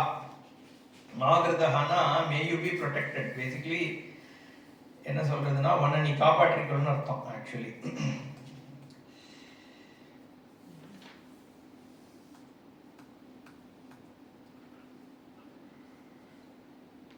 புஞ்சீதாகன்ற காப்பாற்றிக்கொள். மாகிருதா கஷ்யஸ்வித் தனம்னு சொல்லும் பொழுது தனத்தினோடு உன்னை போய் சேர்த்துக்காதுன்னு அர்த்தம். ஓகே, இது 2 விஷயம் அங்க சொல்லப்படுறது. தேன தெக்தேன இந்த தியாகம் பண்ணுவதால், எந்த தியாகம் வரும் அதுக்கு, இந்த ஏஷனாத்ரயத்தை தியாகம் பண்றதுனால என்ன ஒன்ன நீ காப்பாற்றிக்கொள் அப்படிங்கிறது தான் இங்க வார்த்தை. ஓகே, இந்த வாக்கியம் என்ன சொல்றது? சந்நியாச தர்மத்தை வந்து ஏத்துக்கிறத பத்தி தான் பேசுறது. நிவர்த்தி மார்க்கம் அப்படிங்கிறத சொல்லுதுன்னா வந்து சம்பிரதாயம் எடுத்துக்கிறது. ஏன்னா தேன தெக்தேன என்ன தியாகம் அப்படிங்கிற கேள்வி வரும்போது அங்கே வந்து நம்ம சந்நியாசத்தை பத்தி இப்போ இந்த கான்டெக்ட் இருக்கிறதுனால நம்ம பேசலாம். ஏன்னா இந்த சந்நியாசம் வந்து பகவான் கீதையில ஞான கர்ம சந்நியாசம்னு ஒன்று சொல்கிறார். நம்ம இப்போ கிரம சந்நியாசம் மட்டும் பார்ப்போம். முதல்ல கிரம சந்நியாசம், சந்நியாசம் ஏன் வந்தது? ஏன்னா முக்கால்வாசி நம்ம யாருக்குமே சந்நியாசம்னாலே என்னன்னு தெரியாது. சந்நியாசம்னா என்ன, ஞானம்னா என்ன, யோகினா யாரு, இப்போ எல்லாமே கன்ஃபியூஷனாக இருக்கு இல்லையா? ஸோ அதனால் சந்நியாசம்ங்கிறது என்ன, ஏன் வந்தது அப்படிங்கிற ஒரு கேள்வி வருது. இதில் வந்து கர்மாவை பற்றியும் நம்ம பார்க்க வேண்டியிருக்கு. வேதம் வந்து நித்திய கர்மா, நைமித்திக கர்மா, காமிய கர்மான்னு 3 விதமான கர்மாக்களை பற்றி சொல்றது. காமிய கர்மாங்க நம்ம ஏற்கனவே பார்த்த மாதிரி வேதம் வந்து 3 விஷயத்துக்கு வந்து பிரமாணம்னு பார்த்தோம். இந்த கணக்கில் தானே பார்த்தோம். மீன்ஸ் தெரிஞ்சு எண்டு தெரியாத, எண்டு தெரிஞ்சு மீன்ஸ் தெரியாத, மீன்ஸ் எண்டு ரெண்டுமே தெரியாத விஷயங்களை வேதம் பிரமாணமாக இருக்குது. வேதம் வழியாக புத்திர காமேஷ்டி, காரியஷ்டி இந்த மாதிரி விஷயங்களை தெரிஞ்சுக்கிறோம்னு சொன்னோம். இதெல்லாம் காமிய கர்மான்னு பேர். என்னுடைய விருப்பம் ஏதோ இருக்குது அடையணும்ட்டு, அதுக்காக நான் செய்யக்கூடிய கர்மா காமிய கர்மா. இது சாய்ஸ், பை சாய்ஸ் தான். இதை தவிர நித்திய கர்மா, நைமித்திய கர்மான்னு 2 விதமான கர்மாவை வேதம் சொல்லியிருக்கு. அது வந்து எல்லா வர்ணத்திற்கும் எல்லா ஆசிரமத்திற்கும், சன்னியாசிக்கு பொதுவாக நித்திய கர்மா சொல்றது இல்லை, மற்ற ஆசிரமங்களுக்கும் வர்ணத்துக்கும் ஏற்றா மாதிரி நித்திய கர்மா நைமித்திய கர்மா சொல்லப்பட்டிருக்கு. அது நித்திய கர்மாவுக்கு வந்து பொதுவாக நிமித்தம் வச்சு பண்ணால் நைமித்திய கர்மா, ஏதோ ஒரு கான்டெக்ட்ல பண்ணக்கூடிய தர்ப்பணம் கற்பணம் வாடவர் அந்த மாதிரி விஷயங்கள் ஒரு நிமித்தத்தை வச்சு அப்போ பண்றது. நித்திய கர்மான்னு சொல்லும் பொழுது இந்த உபாசனம், அக்னிசந்தானம், சமிதாதானம் அந்த மாதிரி விஷயங்கள், சந்தியாவந்தனம், இதெல்லாம் வந்து நித்தியமாக பண்ண வேண்டியதுன்னு சொல்லியிருக்கு. அவன ஆசிரமத்துக்கும் வர்ணத்துக்கும் ஏற்ற மாதிரி. இதற்கு வந்து நேரடியாக பலன் இல்லை அப்படின்னு தான் சொல்றது வேதம். அகரணே பிரத்யவாயா, நீ பண்ணாம விட்டேன்னா பிரத்யவாயன்ற தோஷம் வருது, நீ வந்து உனக்கு ஒரு பாபம் சம்பவிக்கிறது, அதனால விடப்படாது அப்படிங்கிறது. யாவத் ஜீவம் அக்னிஹோத்திரம் ஜுகுயாத் அப்படின்ற வாக்கியங்கள்லாம் இருக்கு. அதனுடைய தாற்பயம் இது எல்லாமே அந்த கரண சுத்திக்காக தான் வந்து வேதம் கொடுத்துருக்கு அப்படின்ற நிர்ணயம் ஆகுது சாஸ்திரங்கள்ல. பட் இதெல்லாம் கொடுத்துருக்கிறதுனால ஒரு கிரகஸ்தனா இருக்கட்டும், பிரம்மச்சாரியா இருக்கட்டும், வானப்பிரஸ்தனா இருக்கட்டும், இதெல்லாம் பண்ணணும் அப்படிங்கிற ஒரு இதோட தானே ஒரு வேத வைதிக தன்மை இருந்த ஒரு செட்டப்ல நம்ம அதுக்கு போனோம். அந்த 60-70 வருஷத்துக்கு முன்னாடி இருந்த காலம் வரைக்கும் இதெல்லாம் தியாகம் பண்றதுங்கிறது வந்து ஒரு தார்மீகமான பர்சனுக்கு வந்து கஷ்டம். ஏன்னா அவன் பிறந்து 8 வயசுலேருந்து வந்து இந்த நித்திய கர்மாவையோ வேதம் சொல்லி இருக்கிற கர்மா ஒருத்தன் பண்ணிட்டு வரான். ஆனா இது பண்றதே எதுக்கு? அந்த கரண சுத்திக்காக தான் பண்றான். இருந்தாலும் அது அவன் மைண்டில் இருக்க போறது இல்லை. அவனை பொறுத்த வரைக்கும் வேதம் இதை சொல்லியிருக்கு, இதை பண்ணலைன்னா எனக்கு வந்து, அப்போ அவன் ரெடியா ஆயிட்டான் இப்போ ஞானத்திற்குங்கிற பொழுது வேதமே அவனுக்கு அதுல இருந்து ரிலீஸ் பண்ணி விட்டாதான் அவன் வந்து கில்ட் இல்லாம அதை பண்ண முடியும். ஏன்னா ஒன்ஸ் ஒருத்தன் வந்து இதை பண்ணி ஆகணும்ன்ற ஒரு இதுல இருக்கும் பொழுது அவனை வந்து ஆனா அவன் ஞானத்துக்கு ரெடி ஆயிட்டாங்கிற பொழுது இந்த கர்மா, நம்ம ஏற்கனவே என்ன பார்த்தோம், கர்மாங்கிறது வந்து இந்த ஞானத்திற்கு அப்போசிட்னு பார்த்தோம் இல்லையா? கர்மா கர்த்திருவம் இருந்தாதான் கர்மா பண்ண முடியும். நான் இதை பண்றேன், எனக்கு இந்த புண்ணியம் வரணும், எனக்கு இது வேணுங்கிற அந்த பாவத்தோட தானே நீ கர்மா பண்ற. அப்போ அந்த கர்மா பண்ணிட்டே இருந்தான்னா இந்த ஞானத்துல வந்து பிரவேசிக்க முடியாது. அது ஒண்ணு. ரெண்டாவது வந்து நான் இந்த ஞானத்தை பொறுத்த வரைக்கும் என்டையர் பர்சன் அவைலபிளா இருக்கணும் இந்த ஞானத்திற்கு. ஓகே, அது ரொம்ப முக்கியம். Emotionally person should be available. அவன் வந்து வேற எந்த செயலும் இல்லாமல் இந்த ஆத்ம ஞானத்தையே ஒரு இதுவா வச்சுன்னு பண்ணும்பொழுது தான் இந்த ஞானம் சித்திக்கும். வீக்கெண்டு கிளாஸஸ் வச்சுன்னு இது பண்ண முடியாது. அந்தேவாசியாக இருந்து, ஏன்னா இதில் எமோஷனல் க்ரோத் இன்வால்வ்டு, இதில் வந்து ஞானம்ன்றதுல வந்து புத்தியினுடைய ஸ்டெபிலிட்டி இன்வால்வ்டு. அப்போதான் இந்த ஞானம் பிரகாசிக்கும். அப்படிங்கிறதுனால இங்கே வந்து பர்சன் கலெக்டடாக இருந்தாகணும் பொழுது அவனுக்கு ஆஃபடே வந்து நீ வந்து காத்தாலேருந்து உபாசனம், அக்னி சந்தானம், பூத்த யஜ்ஞம், அது எதுன்னு வரிசையாக சொல்லின்னு போனோம்னா அவன் ஞானத்துக்கு இருக்க போகிறதில்ல. அதை தவிர இதில் ஆகார நியமம் இந்த மாதிரி 1008 விஷயம் வந்துடுது. ஸோ அப்படிங்கிற பொழுது வேதமே அவனுக்கு வந்து இதிலிருந்தெல்லாம் விடுவிக்கும் பொழுது தான் அந்த பர்சன் வந்து இதில் ஃபோக்கஸ் பண்ணும். அதாவது இந்த பர்சியூட் வெறும் ஞானம்தான், ஞானத்தினால தான் மோட்சங்கிறத நம்ம பார்க்கணும். அப்போ வெறும் சிரவணம் பண்ணுறதுக்காக ஒருத்தன் கம்ப்ளீட்டாக அவைலபிளாக இருக்கணும்னா அவனை இந்த கர்மாலேருந்து பிரித்து அனுப்ப வேண்டியிருக்கு. அதை மாதிரி பண்ணுற சந்நியாசத்திற்கு விவிதிஷா சந்நியாசம்னு பேர். என்னென்னா தெரிந்து கொள்ள வேண்டும். வேதித்தும் இச்சா விவிதிஷா, தெரிந்து கொள்ள வேண்டும் ஆத்மாவேங்கிற ஒரு ஆசை இருக்கின்றவன் அவனை வந்து வேதமே கிரமசந்நியாசத்திற்கு நீ போய் சந்நியாசம் எடுத்துக்கோ அப்படின்ற ஒன்றத்தை வந்து அலோ பண்ணுது. அதனாலதான் அஷ்டஸ்ராத்தம் இதெல்லாம் உண்டு. அது சன்னியாசத்தில் பொதுவாக என்ன பண்றாங்கன்னா 7 தலைமுறைக்கும் அவனுக்குமே சேர்த்து கர்மாவை பண்ணிட்டு புது மனுஷனாக பிறக்கிறான். அதுதான் அதுக்கு அர்த்தம். புது பெயர், புது ஜாதகம், புது வஸ்திரம், எல்லாமே புதுசாகிடுது. ஸோ அந்த பர்சன் வந்து இஸ் கிவன் டு நாலேஜ். அதனால தான் சாஃப்ரான் கலர் இது எல்லாமே ஞானத்தை வந்து காண்பிக்கிறது. அப்போ அவன் ஞானத்திற்காக வாழறதுன்றது தான் இந்த சந்நியாச தர்மம். இதை விவிதிஷா சந்நியாசம், கிரம சந்நியாசம்னு சொல்றது. வித்வத் சந்நியாசம்னு இன்னொன்று இருக்கு. வித்வத் சந்நியாசம்ன்றது என்ன சொல்றோம்னா, ஞானம் அடைஞ்சதுக்கு அப்புறம் ஒருத்தன் லௌகிகமா கிரகஸ்தனா இருக்கும்போதே ஞானம் அடைஞ்சிட்டான். அடைஞ்சதுக்கு அப்புறம் அவன் படிக்கணுங்கிறதுக்காக சன்னியாசம் எடுக்கல. பட் அந்த ஞானம் அடைஞ்சதுக்கு அப்புறம் அவனுக்கு வந்து லௌகிக வாழ்க்கையில வந்து ஒரு இது இச்சை இல்லாததுனால நான் சன்னியாசியா இருக்கேன்னு சன்னியாசம் எடுத்துட்டு இருக்கான். அது வித்வத் சன்னியாசம். மூணாவதா பகவான் கீதையில சொல்றது என்னன்னா, நித்திய சந்நியாசம்னு ஒன்று சொல்றாரு. நீ கிரகஸ்தனா இருந்தாலும் சரி, வானப்பிரஸ்தியா இருந்தாலும் சரி, பிரம்மச்சாரியா இருந்தாலும் சரி, காஷாயம் போட்டு இருக்கவனா இருந்தாலும் சரி, உன் கர்த்திருவ போக்திருத்துவத்தை நீ விட்டுட்டேன்னா நீ நித்திய சந்நியாசி. ஞேயஸ் நித்திய சந்நியாசி யோன துவேஷ்டின காங்ஷதி. யாரு வந்து ஆசாபாசங்கள் அப்பால் பட்டு தன்னுடைய கர்த்திருவ போக்திருத்த தியாகம் பண்றானோ அவன் வந்து ஞானத்தினால சன்னியாசி. ஞான கர்ம சந்நியாச யோகம்னு ஒரு அத்தியாயமே இருக்கு. இந்த கர்த்திருவ தியாகம் அதுதானே இருக்கலே பெரிய சந்நியாசம். என்ன தன்னையே தியாகம் பண்ணிட்டாங்கிற பொழுது அதை விட வேற என்ன சன்னியாசம் இருக்க வருதுங்கிறதுனால அந்த சன்னியாசத்தை பத்தி பேசுறாரு. அது வந்து உள்ளுக்குள்ள இருக்கிற சன்னியாசம். அவன் வந்து வெளியில சன்னியாசியாவே தெரிய மாட்டான், தெரியணும்னு அவசியம் இல்லை. உள் புத்திக்குள்ள ஏற்படக்கூடிய சன்னியாசம் அது.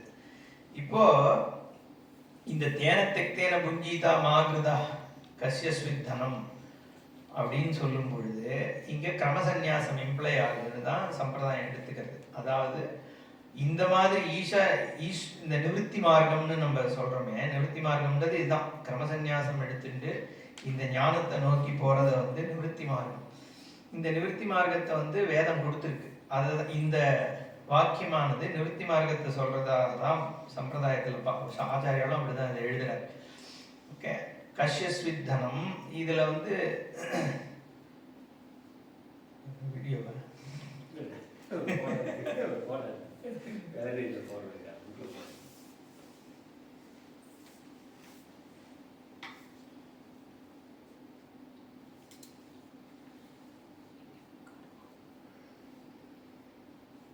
நான் கண்டிப்பா பண்ணல.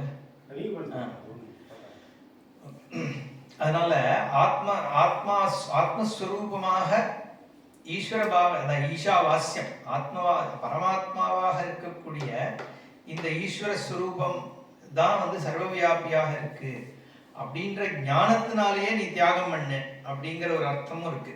ஈஸ்வர ஸ்வரூபத்தினால என்னுடைய ஆத்மஸ்வரூபத்தினாலதான் வியாபிக்கப்பட்டிருக்கு. இந்த கர்த்திருவ போக்திருத்துவமா இருக்கட்டும், அதனோட காரிய ஜெகத்தா இருக்கட்டும், இது எல்லாமே மித்யாதான். இந்த சுரூபம் தான் சத்தியம்ங்கிறதுனாலேயே காரியம் தெக்தமாகிறது இல்லையா? அந்த விதத்தினாலேயும் காரியம் தெக்தமாகிறது.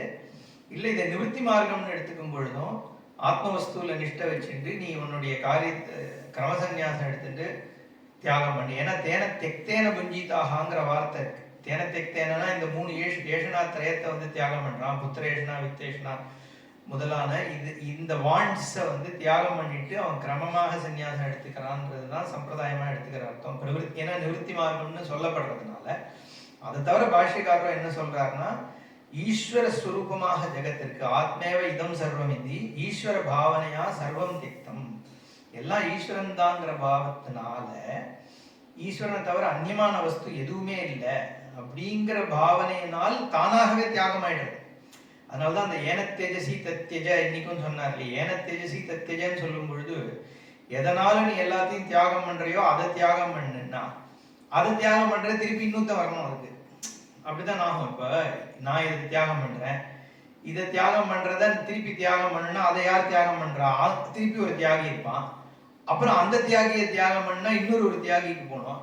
இது என்னன்னா இது அனவஸ்தா தோஷத்துக்கு போயிடும். அதனால அந்த ஏன தேஜசி தத்யஜங்கிறது நீ தியாகம் பண்றேன்ற அந்த புத்தி இருக்கே அவனுக்கு, அந்த புத்தியினுடைய மித்தியாத்துவத்தை பாருன்னு சொல்றது. புரியுறதா? நான் இதை தியாகம் செய்கிறேன் அப்படிங்கிற வாக்கியம் எதனால வருது? நான் ஒருத்தர் இருக்கேன், தியாகம் பண்றதுக்குன்னு ஒரு வஸ்து இருக்கு, தியாகம் செய்தல்ன்ற ஒரு ஆக்ட் இருக்கு, இது எல்லாம் இருக்குன்றதுனால தானே அது வருது. பட் இது மூணுமே மித்தியா தானே, இது எல்லாமே ஆத்மாசிரயமா தான் இருக்கு. அந்த சுரூப ஆசிரித்தமாக இது இருக்கிறதுனால, சுரூபம் சத்தியமா இருந்து இந்த காரியங்கள் கர்த்திருவம் போக்திருத்துவம் இது எல்லாமே மித்தியாவா இருக்கிறதுனால அந்த ஞானம் ஏற்படும் போது தானாவே தியக்தம் ஆயிடுது. தியக்தம்னா என்ன அர்த்தம்? அது இல்லைன்னு புரிஞ்சுடுதுன்னு அர்த்தம், அவ்வளவுதான். அப்போ இந்த ஈஸ்வர சுரூபத்தினால தானாவே ஜெகத் வந்து விடப்படுகிறது அப்படிங்கிறதாக ஒரு இன்டர்பிரட் பண்றார் சங்கரர். ஏன்னா தியாகம் பண்றேன்னு கிடையாது, தேன தியக்தேன புஞ்சிதாகனா நீ வந்து தியாகம் பண்ணி சன்னியாசம் எடுத்துக்கணும்னு அவசியம் கிடையாது. ஈஷாவாஸ்யம்னு நீ வந்து ஈஸ்வரனால வியாபிக்கப்பட்டிருக்குன்னு எப்ப எடுத்துக்கிறியோ அப்பயே தானா இந்த ஜெகத் தியாகம் ஆயிடுது. ஏன்னா உன் சுரூபம் தான் மீதி நிக்கிறது அங்க அப்படிங்கிறதுனாலையும் இதுவும் வந்து கர்ம சந்நியாசம் தான் இல்லை, ஞான கர்ம சந்நியாசமாகவும் இதை எடுத்துக்கலாங்கிறது தான் அங்கே இன்டர்பிரேஷன். ஒரு வருஷம் முடிஞ்சு நினைக்கிறேன். அடுத்தது குர்வன்னேவேஹ கர்மாணி ஜிஜி பாதிபதியா சொல்லிட்டா. குர்வன்னேவேஹ கர்மாணி ஜிஜீவிஷேத் शतगुं समाः एवं त्वयि नान्यतेतोऽस्ति न कर्म लिप्यते नरे. இது கர்மயோகத்தை சொல்றதா? இது சம்பிரதாயம் என்ன சொல்லுதுன்னா, கர்மாணி இஹ குர்வன்னு சதம் சமா ஜிஜீவிஷேத். 100 வருஷம் வாழுன்னு சொல்றது. ஜிஜீவிஷேத் சதகும் சமா, அதாவது நீ இருக்கிற வரைக்கும் அர்த்தம். ஏன்னா 100 வருஷங்கிறது வந்து சதசங்கியாங்கிறது வந்து தீர்காயுஷ் காண்பிக்கிறது. ஸோ அதுக்கு மேல ஒருத்தர் இருப்பாங்கிறது சந்தேகம்ன்றதுனால இருந்தாலும் பண்ண முடியாது. கர்மா எங்க பண்றது 100 வயசுக்கு அப்புறம்? அதனால வந்து குருவன்னேவ இக கர்மாணி, நீ வந்து 100 வயசு அதாவது நீ வாழ்கின்ற வரைக்கும் இந்த கர்மயோகத்தை பண்ணிண்டே உற்றாத அப்படிங்கிறது வாக்கியம். குருவன்னேவ இக கர்மாணி ஜிஜீவிஷேத் சதம் சமாஹா ஏவம் தொய் ந அன்யதா அதஹ அஸ்தி இதஹ அஸ்தி ந கர்ம லிப்யதே நரே. இந்த மாதிரி கர்ம பண்றதை தவிர இந்த கர்மபந்தம் உனக்கு போறதுக்கு வேற வழியே இல்லை அப்படிங்கிறதான் வாக்கியம். இந்த ரெண்டுத்தை வச்சுதான் பகவத்கீதையினுடைய கர்மயோகம் முழுக்க வந்து இதே ஒரு தாற்பயத்துல தான் எடுத்துட்டு போறார். எந்த கர்மாவை நீ வேறு விதமாக செய்வதால் உன்னுடைய கர்த்திருவம் போகிறதோ அப்படி நீ கர்மாவை பண்ணு. அதனாலதான் யோகா கர்மசு கௌசலம் அப்படிங்கிற வார்த்தை. அதுக்கு சங்கரருக்கு தான் வந்து கர்ம யோகம்ன்றது குஷலதா. குஷலதானா ஸ்கில்ஃபுல்னு அர்த்தம். ஸ்கில்ஃபுல்லாக ஒருத்தன் கர்மா பண்றது கர்மயோகம் தான் அப்படின்னா அதுக்கு இன்டர்பிரிட்டேஷன் ஸ்கில்ஃபுல் வே ஆஃப், நம்ம இங்கிலீஷ்ல வந்து skilfully doing a work is கர்மயோகான்னு டிரான்ஸ்லேட் பண்ணுவான். அது சுவாமிஜி சொல்லுவார், இந்த திருடன் பூட்டை திறக்கிறவன் ஒருத்தன் இருக்கான், அவன் ரொம்ப ஸ்கில்ஃபுல்லு, யார் திருடணும்னாலும் போய் கிளீனா திறந்து கொடுத்துருவான். அப்ப அந்த ஸ்கில் அவனை கர்மயோகின்னு சொல்லிட முடியுமா ஸ்கில்ஃபுல்லா இருக்கிறதுனால? அர்த்தம் என்னன்னா, எந்த கர்மா உன்னை பந்தப்படுத்துமோ, பொதுவா ஒரு கர்மா பண்ணேன்னா அது உன்னை பந்தப்படுத்தும். ஏன்னா நீ எதுக்காக கர்மா பண்ற? அந்த பலத்தினுடைய ஆசையினால பண்ற. அப்ப அந்த கர்மா வந்து ஒண்ணு திருஷ்ட பலனை கொடுக்குது, அதிர்ஷ்ட பலனை கொடுக்கறது. நான் எதை ஆசைப்பட்டு பண்ணணும் அதனுடைய ஒன்னா அது கிடைக்கும், இல்ல கிடைக்காம போகும், இல்ல அதுக்கு எதிர்மறையா வேற ஒண்ணு கிடைக்கும். இதெல்லாம் திருஷ்ட பலன். இது என்ன பண்ணுது? கிடைச்சதுன்னா அடுத்த தடவையும் அதை தேடணும்ன்ற ஆசையை எனக்கு கொடுக்க போகுது. அது கிடைக்காம போச்சுன்னா எனக்கு ஒரு கோபமோ இல்ல வெறுப்போ வரப்போறது, ஹர்ட் ஆக போகுது. இல்ல வேற விதமாக மாறி எவனோ அதை வந்து இன்டர்ஃபியர் பண்ணி அது கிடைச்சி அது வந்து நின்று போச்சுன்னா அவன் மேல கோவம் வரப்போறது, அங்கேயும் ஹர்ட் வரப்போறது. இல்ல நான் தப்பு வழியில போய் அதை பண்ணினேன்னா எனக்கு கில்ட் வரப்போறது. இதெல்லாம் வந்து திருஷ்ட பலன் கர்மாவை பொறுத்த வரைக்கும். அதிர்ஷ்ட பலன் வந்து பாப புண்ணியம் வேற சம்பவிக்க போறது இல்லையா? அப்போ ஒரு கர்மா என்ன பண்றது? ஒருத்தனை பந்தப்படுத்துறது. திருஷ்ட பலமாகவும் பந்தப்படுத்துறது, அதிர்ஷ்ட பலமாகவும் வேற திருப்பி திருப்பி எனக்கு ஜென்மாவை ஏற்படுத்தி ஒரு சந்தர்ப்பங்களை ஏற்படுத்தி கொடுத்து எனக்கு வந்து பந்தப்படுத்துறது. இந்த கர்ம யோகம் என்ன பண்றதுன்னா, நம்ம காத்தால பார்த்தோமே அந்த மாதிரி ஒரு இப்போ கர்ம யோகத்தை வந்து நம்ம ஞானிக்கு சொல்லல. ஏற்கனவே வந்து சொரூபந்தான் சர்வவியாபின்னு நினைச்சானா அவனுக்கு வந்து அப்படிங்கிற ஞானம் ஏற்பட்ட ஒருத்தனுக்கு கர்மயோகம் சொல்லல. யாருக்கு கர்மயோகம் சொல்லப்படுறதுன்னா, ஞானம் இல்லாதவன் ஞானத்திற்கு அதிகாரித்துவத்தை தேடுறவனுக்கு தான் கர்மயோகம் சொல்லப்படுது. அப்போ அப்பேற்பட்டவனுக்கு வந்து ஆத்மா சர்வவியாபின்ற ஞானம் இருக்க போறது இல்லை. நம்ம காத்தால பார்த்தோம் இல்லையா, நியதி ரூபமாக ஈஸ்வரனை பார் அப்படின்ற அந்த பாவனையில தான் அவன் கர்மா பண்றான். அப்போ அந்த ஈஸ்வரன் தான் என்னை கர்மா செய்ய வைக்கிறாங்கிற அந்த பாவம், அதுதான் பக்தின்னு பார்த்தோம் காத்தால. பக்தினா என்னன்னா, நியதி முழுக்க ஈஸ்வரன் தான், நான் இங்க கால் எடுத்து வைக்கிறேன்னா அதுவே ஈஸ்வரனால தான் நடக்கிறதுன்னு பார்த்தோம் இல்லையா. அப்போ அந்த பாவனையோட அவன் கர்மா பண்ணும் பொழுது எந்த கர்மா என்னை பந்தப்படுத்துமோ அந்த கர்மாவே என்னை கர்த்திருத்துவ போக்திருத்துவத்திலிருந்து விடுவிக்கிறது. அப்படிங்கிறதுனால இதுதான் ஸ்கில்ஃபுல் வே ஆஃப் டூயிங் கர்மா. இதை விட பெட்டரா நீ எப்படி கர்மாவை யூஸ் பண்ணுவ அப்படிங்கிறது தான் அந்த தாத்பரியம். அதனாலதான் யோகா கர்மசு கௌசலம் அப்படிங்கிற அர்த்தத்துல பகவான் சொல்றார். இப்போ ஏவம் தொய் நான் அந்யதா இத்தா அஸ்தி ந கர்ம லிப்பியதே நரே, அந்த இதுக்கு அதுதான் அர்த்தம். அது சொல்றேன், நான் கர்ம லிப்பியதே நரே. கர்மா வந்து லிப்பியதேனா தொடர்றதுன்னு அர்த்தம், ஒட்டிக்கிறதுன்னு அர்த்தம் இல்லையா, லிப்தா. அப்போ மனுஷர்களுக்கு வந்து இந்த கர்மாவனுடைய பந்தம் விடுபடுறதுக்கு இந்த 100 வருஷம் கர்மயோகம் பண்றதை தவிர வேற வழி இல்லை அப்படின்னு சொல்றது வாக்கியம். அப்ப இது ஆதாரமா வச்சுதான் கர்மயோகத்தினுடைய அந்த யோக கர்ம கௌசலம்ன்ற வாக்கியம் சொல்லப்பட்டிருக்கணும்னு நான் சொல்றேன். ஏன்னா நம்ம பகவத்கீதையை பொறுத்த வரைக்கும் 2 நிமிஷம் தான் இருக்கு, அதையும் பார்த்துருவோம். பொதுவா இந்த 3 பிரஸ்தானத்திரயம்னு சொல்லுவோம். இந்த இதுல நம்ம பார்க்கல, பொதுவா பகவத்கீதை எடுத்தா பிரஸ்தானத்திரயம் பத்தி தான் சொல்லி ஆரம்பிக்கிறது. 3 விஷயங்கள் ஆதாரமா வச்சுதான் இந்த சாஸ்திர பட்டணம் வந்து சொல்லி கொடுக்கறதா இருக்கட்டும் படிக்கிறதா இருக்கட்டும் இருக்கு. 3 பிராட் ஏரியாஸ், அதான் பிரஸ்தானங்கள். ஒன்று ஸ்ருதி பிரஸ்தானம், ஸ்மிருதி பிரஸ்தானம், நியாய பிரஸ்தானம்னு 3. ஸ்ருதிங்கிறது வேதம், எழுதாக்கிழவின்னு அந்த போன கிளாஸ் ஏதோ ஒரு செஷன்ல சொன்னார் இல்லையா, கேட்கப்பட்டவை.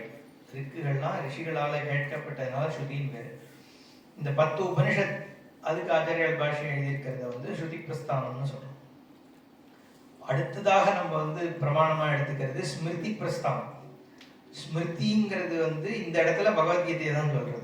அதுதான், ஏன்னா அங்கதான் ஆச்சாரியால் பாஷ்யம் எழுதியிருக்கிறதுனால பல ஸ்மிருதி இருக்கு, மனுஸ்மிருதி அது இதெல்லாம் இருக்கிறதுல. ஸ்மிருதினாலே என்ன அர்த்தம்னா வேதத்தை அனுசரிச்சு எழுதப்பட்ட கிரந்தம்னு அர்த்தம். ஸ்மிருதினாலே வேதத்துல ஸ்ருதி வந்து நேர ஈஸ்வரனோடது, ஸ்மிருதிங்கிறது பௌருஷயம் தான். இப்போ ஸ்ருதி வந்து அபௌருஷயம்னு சொல்றோம். அபௌருஷயம்னா மனிதனுடைய புத்தி உள்ள வராம எழுதப்பட்டது, எப்படி இருந்ததோ அதை அப்படியே கேட்டு சொன்னது ஸ்ருதி. ஸ்மிருதிங்கிறது என்னன்னா மனுஷன் தான் பண்றான், ஆனா அந்த மனுஷன்னா வேதவியாசர் இருந்தாலுமே நம்ம அதை வந்து நேரடியா ஒத்துக்கிறது இல்லை, ஏன்னா மனுஷன் ஆயிடுறது இல்லை. ஆனா ஸ்ருதியில சொல்லி இருக்கிறத அனுசரிச்சு எழுதப்பட்டதனால் ஸ்மிருதி வந்து நமக்கு பிரமாணமாகுது. அதை வந்து இன்ஃபேக்ட் வந்து நிறைய இடத்துல வியாசரே வந்து நேரடியாகவே சில முண்டக கட்டோபனிஷத்துல இருக்கிற வேத ரிக்குகளை வந்து அப்படியே யூஸ் பண்றாரு கீதையில. அது எதுக்காகனா இது வேதத்துல சொல்றதுதான் நான் சொல்றேங்கிறத காமிக்கிறதுக்காக. அதே மாதிரி வந்து பாஷ்யக்காரர் எழுதும் போதும் ஸ்ருதியில இருக்கிறதையே வந்து வியாசர் பகவான் சொல்ல அந்த 700 ஸ்லோகமாக அந்த வியாசர் தொகுத்து கொடுக்கறதுனால இது பிரமாணமாகிறது. அப்படிங்கிறதுனால அந்த வேத வாக்கியத்தை ஆதாரமா வச்சு வர்றதுனாலதான் நம்ம வந்து பகவத்கீதையை வந்து பிரமாணமா எடுத்துக்கிறோம். அதுக்கு தான் நான் சொன்னேன், இந்த நகர்ம லிப்பியதை நிறையங்கிறத வச்சுதான் யோக கர்மசு கௌசலம் அப்படிங்கிற ஒரு ஸ்லோகம் பண்ணப்பட்டது பட்டிருக்கணும் என்னோட இன்ஃபரன்ஸ். அப்புறம் 3வதா அந்த நியாய பிரஸ்தானம்ங்கிறது வந்து பிரம்மசூத்திரம்.